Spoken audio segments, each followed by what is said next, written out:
You mentioned that you're doing things to help your some of the people participating get the best out of social networking and other tools. What does the gift fair do when the show's not in session to keep its constituents connected to one another? Where do you add value after the show and before the show? That's a terrific question, because it's something that trade shows have not typically been able to do, and it's something that we feel is exceedingly important, particularly as the way that our customers do business evolves and changes. We do feel a responsibility to extend the value of the show over a 365-day platform as opposed to a 10-day-a-year platform. So we have a couple of vehicles that are assisting us in doing that right now. Chief among those is our online catalog gallery, which enables our exhibitors to load their full catalogs, 20 pages, 100 pages, 200 pages, onto our website. And they live there for a period of 6 months, 4 months in advance of the show and 2 months after the show. And through that site, retailers can search by product type, they can search by company name, they can search by color. If they want to see everything in the collection of catalogs that's red, they can search for that. It enables them to make contact directly with those exhibitors prior to the fair, and to either make appointments to do business with them at the fair or to reach out to them in advance and begin that business conversation earlier on. So it both extends the value of the fair before and after, but also increases their performance during the fair.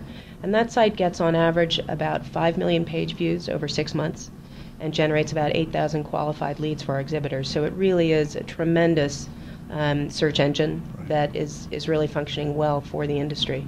And that, I think, is really going to be how we're going to improve the show's performance and link business that's conducted outside of the show to the show. Well, it's important that anything you do before and after the show ultimately culminates at the show. You want them, they need to get the experience of the show in order to fully kind of benefit from all the programs that you're offering. Absolutely.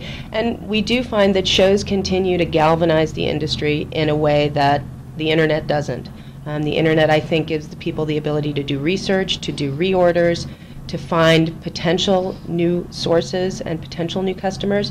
But I think ultimately the benefits of being together for 5 days under one roof can't be overlooked. It really does create the energy and the momentum necessary to keep business moving forward. Right. Some people may not realize this, but Javits Center has been the subject of some speculation regarding expansion for a number of years now. Give us a sense of what the status of proposed expansion at the Javits Center is and how that will affect the gift fair going forward. Well, the work that will be conducted at Javits is really twofold. First, and probably most important, is the renovation of the existing facility. Some of the public spaces need to be renovated and need a full facelift since they were unveiled in 1986.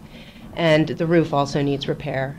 In addition to that, they will be expanding the total net square footage available by roughly 30 to 40,000 net square feet, which would be about 60 to 80,000 gross. So that'll be done in stages, focusing first on the renovation, and they will construct some permanent temporary space in advance of beginning that reconstruction so that our overall footprint will not change. We will not have to relinquish space. It will take some jury-rigging of the floor plan to move some divisions out or pieces of divisions out into the new space, which will be just north of Javits, directly adjacent and connected. And actually, movement of that kind is typically very refreshing for a show. It enables us to create some new adjacencies, potentially to expand some divisions where there may be additional pressure. And ultimately, in the end, we'll have a revamped center with improved amenities, and we'll also have a little bit more space to accommodate some of the pressure that we have in the market. Right now, what's the timetable for it all being done, do you know? Completion date has not yet been confirmed for us, but we are, we believe, anticipating that this will begin sometime in 2010.